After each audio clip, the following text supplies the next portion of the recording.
Morning વિદ્યાર્થી મિત્રો, છેલ્લા ક્લાસમાં આપણે ઉદાહરણ 5.2 સુધી ક્લિયર થયું. ત્યારબાદ હવે ઉદાહરણ 5.3 તરફ જઈએ. ઉદાહરણ 5.3 વિદ્યાર્થી એમની રકમ કંઈક આ રીતની છે. m દળના પદાર્થની ગતિ y બરાબર ut પ્લસ 1/2 gt² તરીકે વર્ણવાય છે. પદાર્થ પર લાગતું બળ શોધો. એટલે કે જો અહીંયા આપણે એક્ઝામ્પલ 5.3 વિદ્યાર્થી, જો પદાર્થ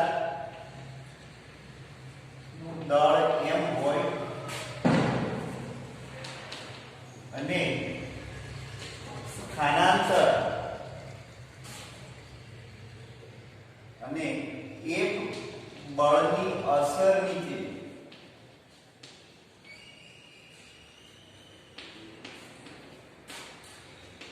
સ્થાનાંતર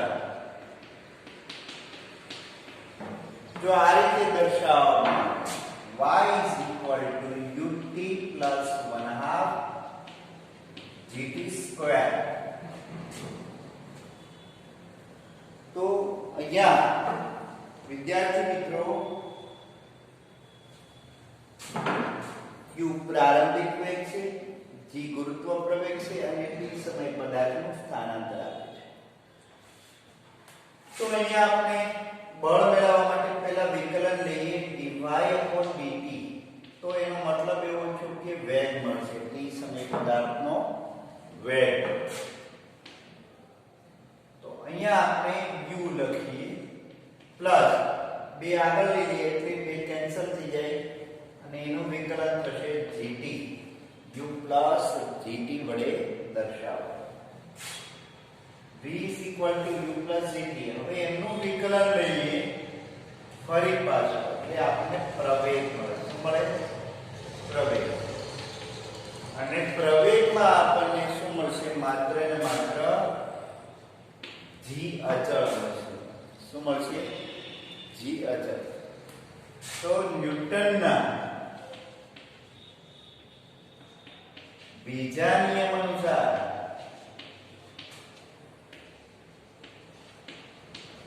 ન્યૂટનની ગતિના બીજા નિયમ અનુસાર F બરાબર ma,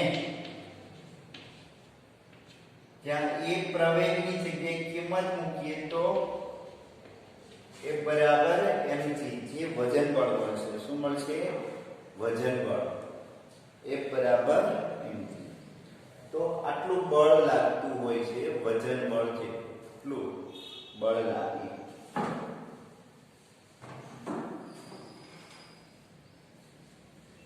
તો આ હતું ઉદાહરણ 5.3.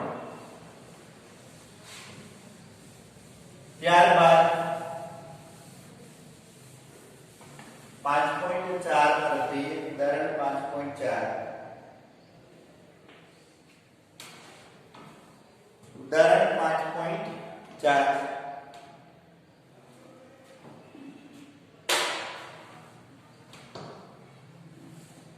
એમની રકમ જોઈએ તો કે આ રીતની મળશે. એક બેટ્સમેન બોલને તેની 12 મીટર પર સેકન્ડની પ્રારંભિક ઝડપને બદલ્યા સિવાય સીધો બોલરની દિશામાં પાછો ફટકારે છે, તો બોલનું દળ 0.15 kg હોય તો બોલ પર લાગતો આઘાત શોધો. અહીંયા એનો વેગ, પ્રારંભિક વેગ v1, એનું મૂલ્ય ધ્યાન લઈએ તો 12 મીટર પર સેકન્ડ. અંતિમ વેગનું મૂલ્ય પણ એટલું જ છે, 12 મીટર પર સેકન્ડ. અને દળ છે 0.15 kg. વેગમાનનો ફેરફાર શોધવાનો અહીંયા વિદ્યાર્થી મિત્રો વેગમાનનો ફેરફાર કે વેગનો ફેરફાર થશે ડેલ્ટા પી સદિશ p2 સદિશ માઈનસ p1 સદિશ. કેમ કે વેગમાન સદિશ રાશિ છે, દળ અને વેગના મૂલ્યો અચળ હોય તો પણ વેગમાનનો ફેરફાર મળે. શા માટે? તો કે દિશાને અનુરૂપ. શાને અનુરૂપ? તો કે દિશાને અનુરૂપ. અહીંયા ધ્યાન રાખી વિદ્યાર્થી મિત્રો, જો બેટ્સમેન તરફ આવતો બોલ આ ઋણ x દિશા, આ ધન x દિશા. બેટ્સમેન તરફ આવતો બોલ એને v1 સદિશ વડે દર્શાવાય 12 મીટર પર સેકન્ડ પણ માઈનસ મળશે. શા માટે? તો કે એની દિશા છે એ માઈનસ i કેરેટ છે. કેવી છે? Minus i caret. અને ફટકારા બાદ બોલ પાછો વિરુદ્ધ દિશામાં એટલા જ વેગથી જાય છે કે v2 સદિશને આપણે આ રીતે દર્શાવે 12 મીટર પર સેકન્ડ. ક્લિયર? તો વેગમાનનો ફેરફાર m v2 સદિશ માઈનસ v1 સદિશ. m v2 એટલે 12 i caret minus 12 i caret. વિદ્યાર્થી મિત્રો, આને આપણે માઈનસ કેરેટ i વડે દર્શાવીએ, આને આપણે પ્લસ કેરેટ i વડે દર્શાવીએ.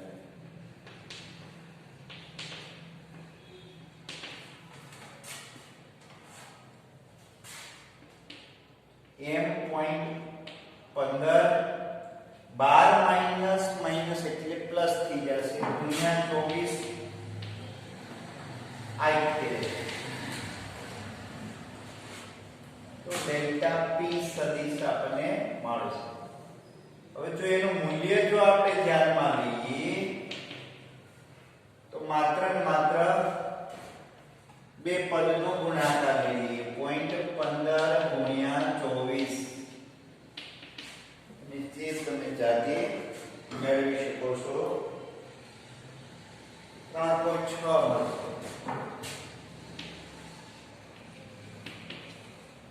6 ન્યૂટન ઇન્ટુ સેકન્ડ.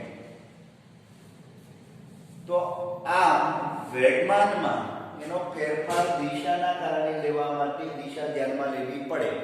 અન્યથા જો વેગમાન ધ્યાનમાં લઈએ તો શું થશે? 12 - 12 0.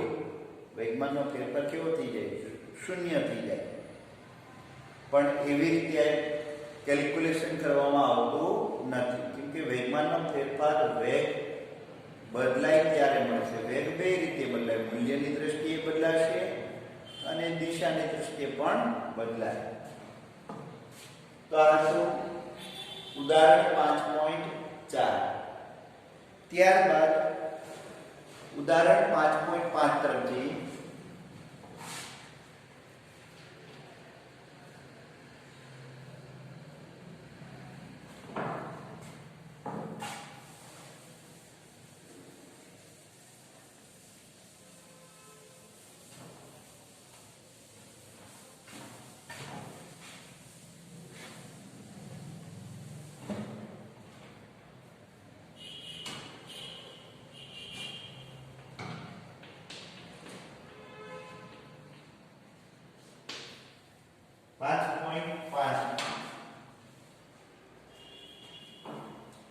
વિદ્યાર્થી મિત્રો, ઉદાહરણ 5.5 એ ખાસ ઇમ્પોર્ટન્ટ છે,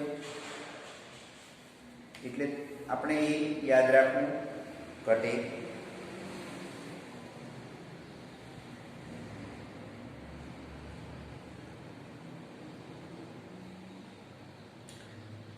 આકૃતિ 5.6 માં દર્શાવ્યા મુજબ બે એક સમાન બિલિયાર્ડ બોલ એક દ્રઢ દિવાલ પર સમાન ઝડપ પર જુદા જુદા કોણે અથડાઈને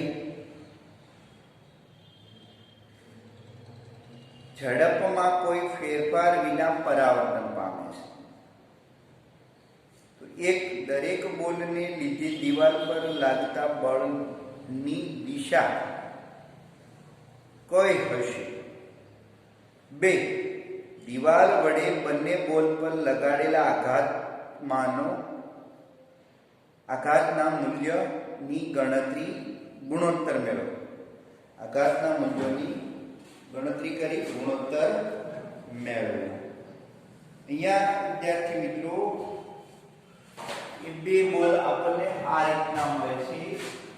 એક બોલ દિવાલ પર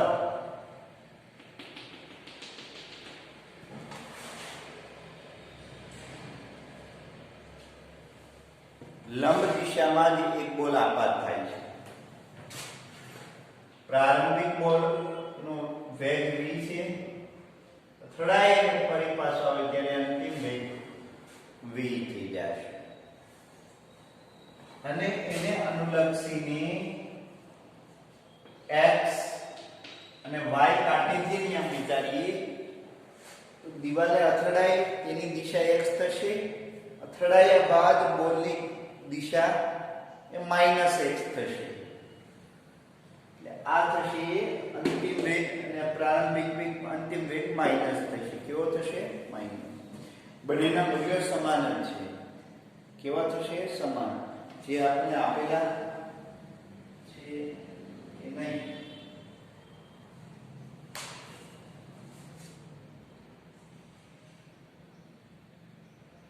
હા, પરાવર્તક પામીને બંનેના મૂલ્યો કેવા થશે? સરખા. એટલે આનું મૂલ્ય u હોય તો આનું મૂલ્ય પણ u જ થશે. તો આવી રીતે લખીએ -u. એક બોલ આ રીતે હશે જ્યારે એના વેગમાનનો ફેરફાર અને દિવાલ વડે બોલ પર લાગતું બળ શોધવાનું છે.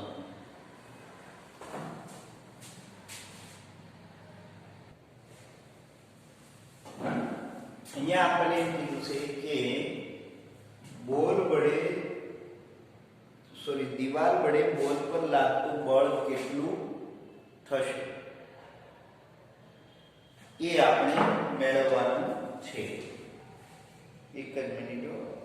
દરેક બોલને લીધે દિવાલ પર લાગતું બળ કઈ દિશામાં હશે?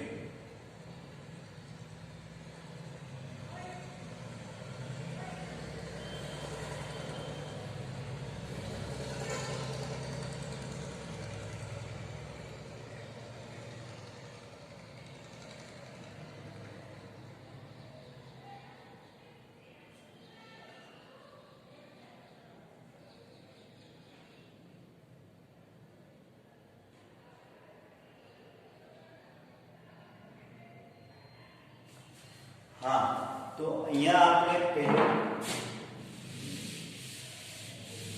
બોલ વડે દિવાલ પર લાગતું બળ એટલું ને એટલું બળ દિવાલ વડે બોલ પર લાગશે. શા માટે? તો કે ન્યૂટનની ગતિના ત્રીજા નિયમ અનુસાર. તો અહીંયા આપણે દિવાલ વડે બોલ પર લાગતું બળ શોધવું હોય તો બળનો આઘાત મેળવવો પડે. શા માટે? તો કે બોલ જેટલું બળ દિવાલ ઉપર લગાડશે એ જો આપણે નોટ કરવું હોય તો બળ બહુ સૂક્ષ્મ સમય માટે લાગે છે. એટલે કે બોલ દિવાલને બહુ સૂક્ષ્મ સમય માટે બળ લગાડે છે. આ બળ આપણે નોંધવું હોય તો એ મુશ્કેલી અનુભવે છે. માટે બોલનો આપણે આઘાત મેળવવો પડે. બોલનો આઘાત એટલે બોલ વડે દિવાલ પર લાગતું બળ F અને જેટલા સમય માટે લાગે એ ડેલ્ટા ટી ના ગુણાકાર જેટલું હોય. તો ફરીવાર એ ધ્યાન આપીએ કે બોલ વડે દિવાલ પર લાગતું બળ શોધવું હોય તો એ સૂક્ષ્મ સમયગાળા માટે લાગે છે. આથી એ બળ મેળવી શકાય નહીં. તો એના માટે આપણે એનો આઘાત બળ ધ્યાનમાં લેવો પડે. એ બળનો આઘાત ધ્યાનમાં લેવો પડે. એ બળનો આઘાત F ડેલ્ટા ટી એટલે બોલના વેગમાનમાં થતો ફેરફાર મેળવવો પડે. તો અહીં બોલ દિવાલને અથડાય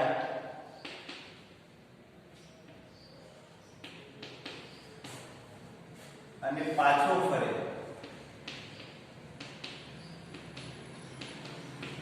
ત્યારે ધારો કે સૂક્ષ્મ સમય ડેલ્ટા ટી લાગતો હોય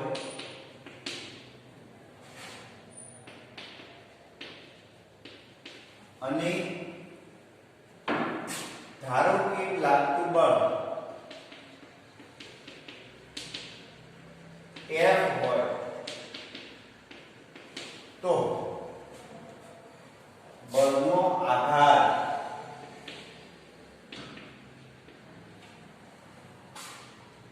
એ આ રીતે મેળવી શકીએ.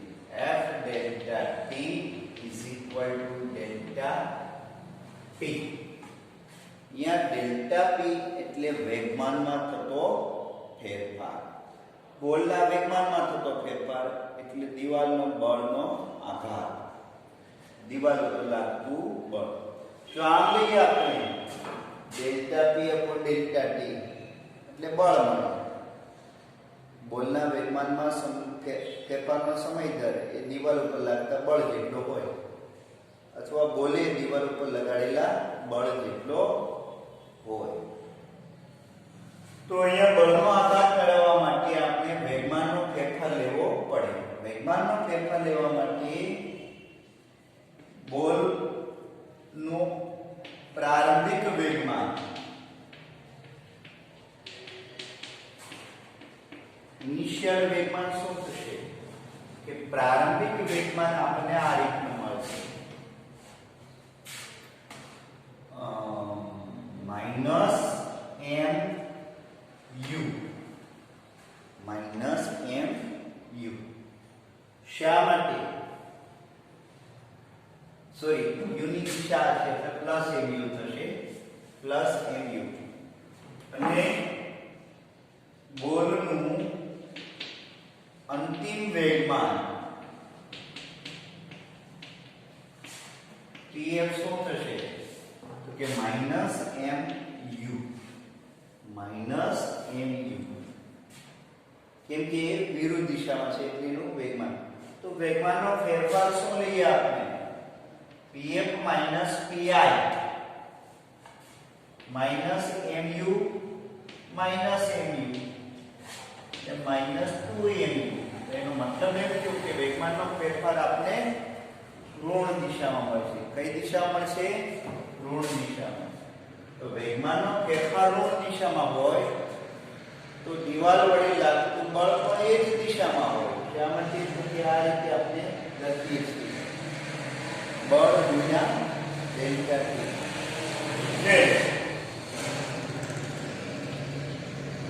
દિવાલ વડે બોલ પર લાગતું બળ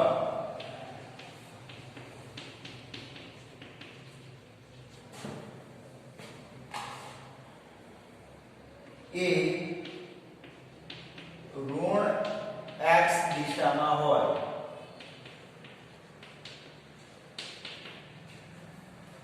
દિવાલ વડે બોલ પર લાગતું બળ ઋણ x દિશામાં હોય. એ આપણું છે F બરાબર -2mu upon delta T. Clear? -2mu upon delta T. જો એકમ સમય લઈએ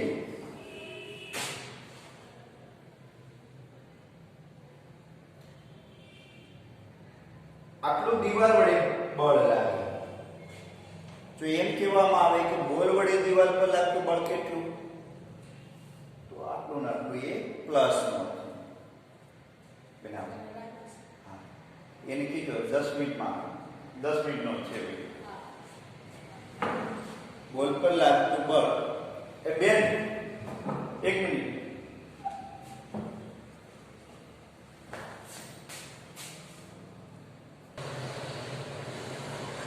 તો અહીંયા બળ બોલ વડે દિવાલ પર લાગતું હોય છે. પણ અહીંયા આપણે અગત્યની બાબત આ છે વિદ્યાર્થી મિત્રો, જો બોલ લંબ દિશામાં દિવાલને અથડાય ત્યારે એના વેગમાનમાં થતો ફેરફાર આટલો હશે. એકમ સમયમાં વેગમાનમાં થતો ફેરફાર આટલો મળે -2mu, સોરી ડેલ્ટા ટી સમીકરણમાં, એકમ સમયમાં નહીં, ડેલ્ટા ટી સમીકરણમાં. હવે આપણે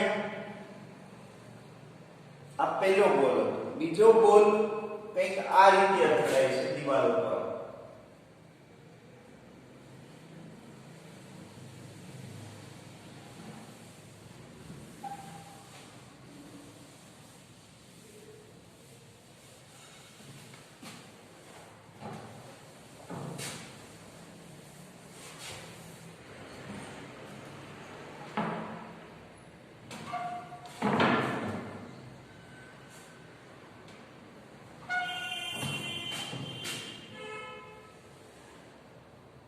બીજો બોલ આ રીતે અથડાય છે 30 અંશના કોણે અને પાછો 30 અંશના કોણે પાછો ફરે છે. તો પ્રારંભિક વેગમાન pi 30 અંશ અને 30 અંશ, અંતિમ વેગમાન pf. ક્લિયર? પણ વિદ્યાર્થી મિત્રો અહીંયા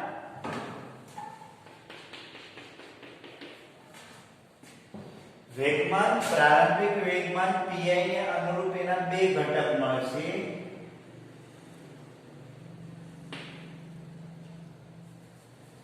આવી રીતે બે લંબ ઘટક મળશે.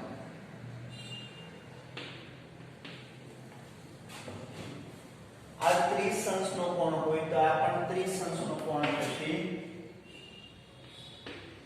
તો એનો x ઘટક વેગમાનનો, પ્રારંભિક વેગમાનના x ઘટક આ રીતે મળશે. pi બરાબર pi cos 30 અને અહીંયા મળશે pi sin 30. અંતિમમાં પણ એવી જ રીતે બે ઘટક મળશે. અહીંયા 30 છે તો આ 30 થશે, તો pf cos 30 માઈનસ અને pf sin 30 એ પણ માઈનસ મળશે. કેવા મળશે? માઈનસ મળશે. ક્લિયર? હવે આ પણ માઈનસ મળશે અહીંયા. તો એક કરું અથડાય ત્યારે પણ અધો દિશાનું વેગમાન અને અથડાયા બાદ અધો દિશાનું વેગમાન બે સમાન રહેશે અને સમાન દિશામાં છે ત્યારે એના વેગમાનનો ફેરફાર આપણને શૂન્ય મળશે. એટલે વેગમાનનો ફેરફાર અહીંયા y ઘટકના કારણે મળશે નહીં. એ લખીએ ત્યાં લખીએ. બોલ અથડાય તે પહેલા નું વેગમાન, પહેલા આપણે મૂલ્યની ચર્ચા કરીએ પછી આ લખીએ. વિદ્યાર્થી મિત્રો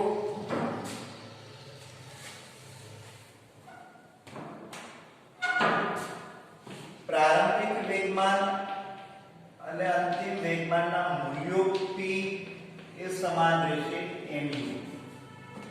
શા માટે? તો કે દળ અને વેગ બંનેના મૂલ્યો સમાન છે એટલે એના મૂલ્યો p જ રહેશે. હવે પ્રારંભિક વેગમાનને આપણે આ રીતે રજૂ કરીએ. p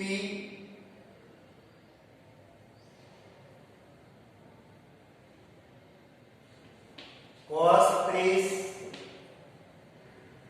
minus p sin 30. આ એના ઘટકોના સંદર્ભમાં આપણને ખ્યાલ છે વિદ્યાર્થી મિત્રો, સદિશને આપણે આ રીતે રજૂ કરીએ કે cos 3 a cos θ plus a sin θ.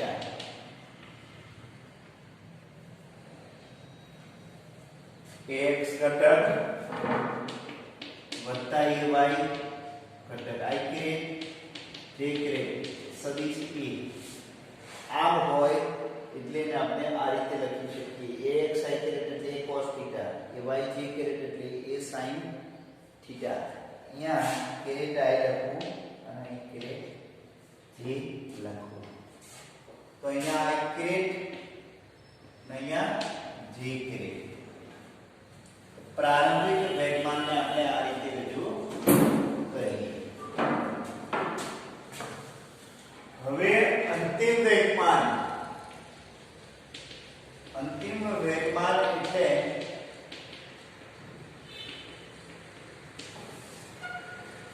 અથડાયા બાદ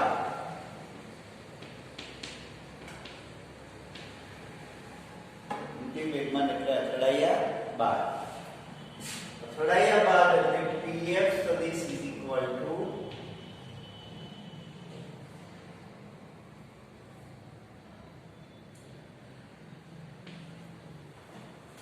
x ઘટક આપણને મળશે minus p cos 30 caret i minus p sin 30 caret j. Clear? હવે આપણે વેગમાનનો ફેરફાર લઈએ.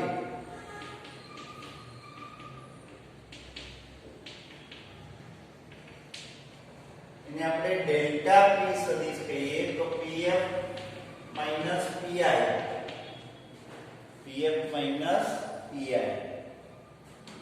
હવે આમાંથી આપણે આ બાદ કરીએ તો આ પદમાંથી આ પદ બાદ કરો તો આપણે મળશે minus 2p cos 30 caret i અને આ પદમાંથી આ પદ બાદ કરો એટલે માઈનસ માઈનસ પ્લસ થઈ જશે આ પદ અને આ માઈનસ રહેશે એટલે શૂન્ય. એટલે વેગમાનનો ફેરફાર આપણે મળશે minus 2p cos 30 caret i A minus 2mu cos 30 એટલે 1/√2 caret i. હાલ આપણને વેગમાનનો ફેરફાર આટલો મળ્યો. આ કિસ્સામાં પહેલા કિસ્સામાં વેગમાનનો ફેરફાર કેટલો હતો? પ્રથમ બોલ માટે વેગમાનનો ફેરફાર minus 2mu i caret. આ બંનેનો ગુણોત્તર લઈએ તો બંને કિસ્સામાં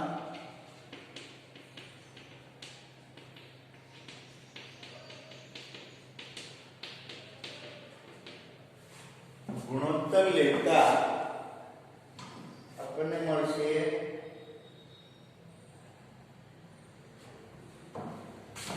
cos 30 એટલે √3/2 સોરી. હવે બંનેનો ગુણોત્તર આપણને મળશે આના છેદમાં આ લીટી એટલે 2/√3 જેટલો મળશે.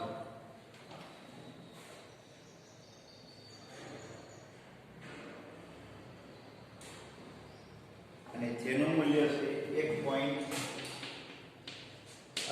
જેટલું મળશે. 1.2 જેટલો મળશે. તો આ તો ઉદાહરણ 5.5 વિદ્યાર્થી મિત્રો. આપણે એક ખાસ અગત્યની બાબત ધ્યાનમાં રાખવાની છે કે જો થીટા કોણે અથડાય, કોઈ પણ બોલ થીટા કોણે અથડાય અને અથડાયા બાદ એનો વેગ એટલો ને એટલો હોય, એની ઝડપ એટલી હોય, સોરી એમની ઝડપ એટલી હોય તો વેગમાનનો ફેરફાર 2p cos θ જેટલો મળે. 2p cos θ જેટલો મળે. થીટા કોણે અથડાય ત્યારે.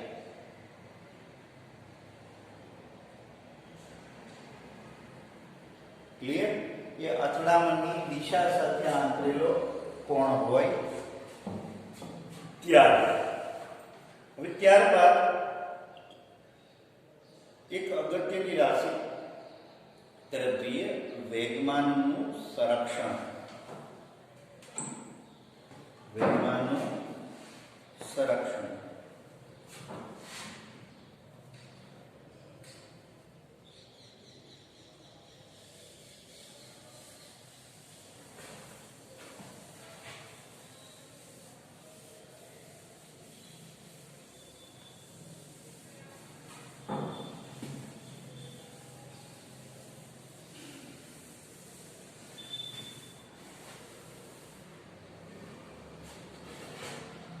વેગમાનનું સંરક્ષણ એટલે એનો મતલબ એવો છે કે કોઈ પણ પ્રક્રિયા દરમિયાન વેગમાનનો ફેરફાર અચળ રહે, અને વેગમાનનો ફેરફાર અચળ રહે ત્યારે એનો મતલબ એવો છે કે એનું વેગમાનનું સંરક્ષણ થયું કહેવાય, જે આપણે એક ઉદાહરણ દ્વારા સમજીએ.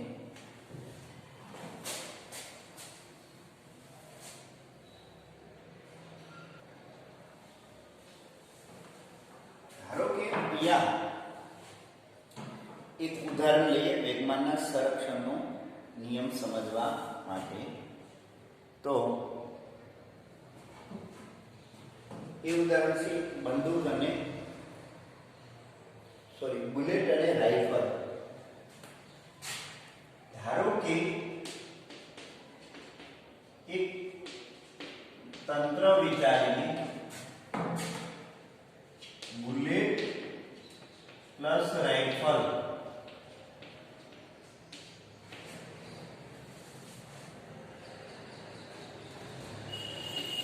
વિચારીએ,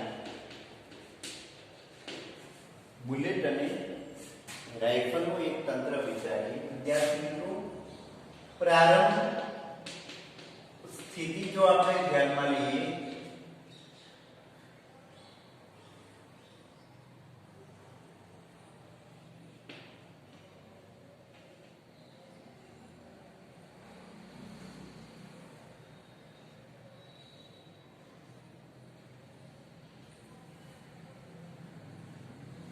તો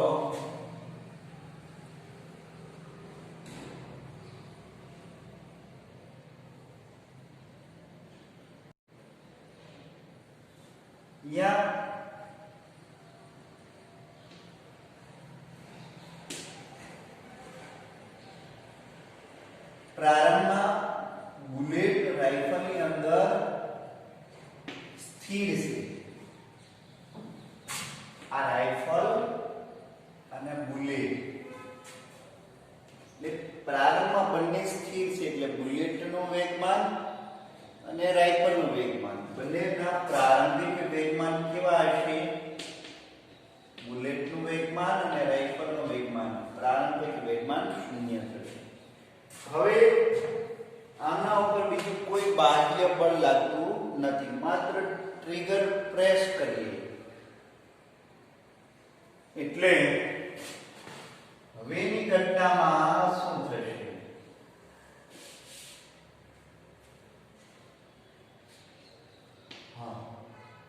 આવો બસ 2 મિનિટની રાહ છે, કયો ને.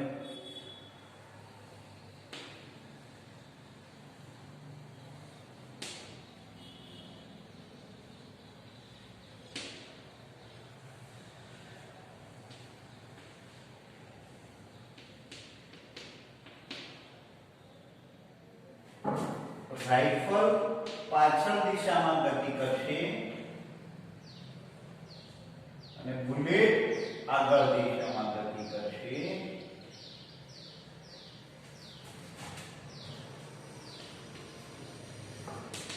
ત્યારે રાઇફલનું વેગમાન p' r માઈનસ લઈએ અને બુલેટનું વેગમાન p' આગળ લઈએ. ક્લિયર? તો હવે કેમ કે આપણને ખ્યાલ છે બંદૂકમાંથી ગોળી છૂટે ત્યારે બંદૂક થોડી પાછળ ફેલાય, અને ગોળી આગળ ફેરાય છે. ત્યારે હવે તંત્રનું કુલ વેગમાન આપણે લઈએ. તંત્ર એટલે બુલેટ પ્લસ રાઇફલ થી બનતું તંત્ર. તો તંત્રનું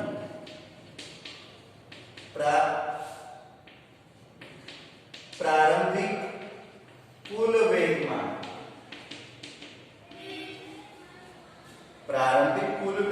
કેટલું હશે? કે બુલેટનું વેગમાન પ્લસ રાઇફલનું વેગમાન, પણ બંને પહેલા સ્થિર છે એટલે તંત્રનું કુલ પ્રારંભિક વેગમાન 0 થશે. હવે તંત્રનું કુલ અંતિમ વેગમાન લઈએ.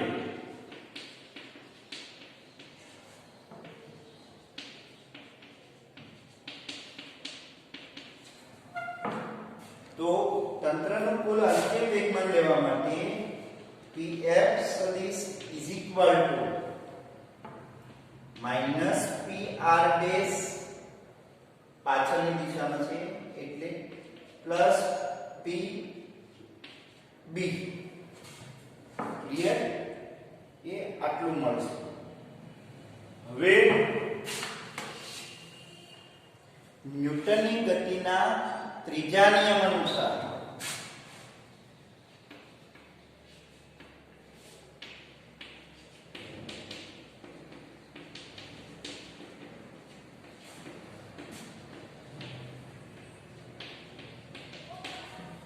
જેટલી બુલેટ રાઇફલ બુલેટ પર બળ લગાડે એટલું ને એટલું બુલેટ રાઇફલ પર બળ લગાડે. રાઇફલ વડે બુલેટ પર લાગતું બળ F હોય તો આટલું જ બળ બુલેટ રાઇફલ પર લગાડે છે.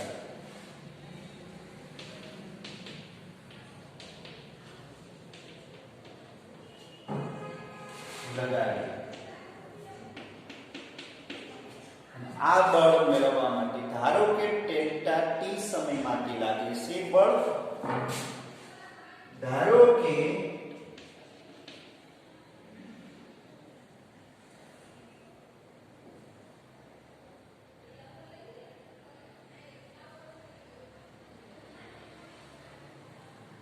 રાઇફલ વડે આ બળ આપણે ડેલ્ટા ટી સમય માટે લગાડીએ તો બળનો આઘાત F ડેલ્ટા ટી એ બુલેટના વેગમાનમાં થતો ફેરફાર જેટલો હોય. બુલેટના વેગમાનમાં થતા ફેરફાર જેટલો હોય. તો આ વેગમાન કેટલું હોય? કે -p b જેટલું, કેમ કે બુલેટનું પ્રારંભિક વેગમાન 0 છે, સોરી પ્લસ હશે, અને અંતિમ વેગમાન tb છે. અંતિમમાંથી પ્રારંભિક બાદ કરીએ એટલે આટલું મળશે. ક્લિયર? હવે આટલું જ બળ બુલેટ વડે રાઇફલ પર લાગે, કારણ કે આઘાત અને પ્રત્યાઘાત સમાન મૂલ્ય અને વિરુદ્ધ દિશામાં હોય. એટલે આમ લખી શકીએ બુલેટ પર લાગતો આઘાત બળ તો એ રાઇફલના વેગમાનના ફેરફાર જેટલું હોય. રાઇફલના વેગમાનના ફેરફાર જેટલું હોય, પણ કઈ દિશામાં હોય? કે વિરુદ્ધ દિશામાં. સોરી, આમ લખીએ. હવે આઘાત બળ અને પ્રત્યાઘાત બળ સમાન મૂલ્ય અને વિરુદ્ધ દિશામાં હોય. એટલે એનો મતલબ એમ થયો કે Pb is equal to minus PR, sorry, minus Pb plus PR.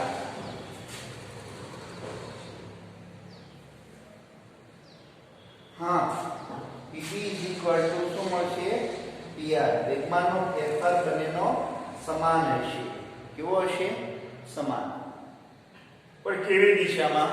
તો કે વિરુદ્ધ દિશામાં. એટલે અહીંયા આપણે આમ લખીએ p dash r plus pr.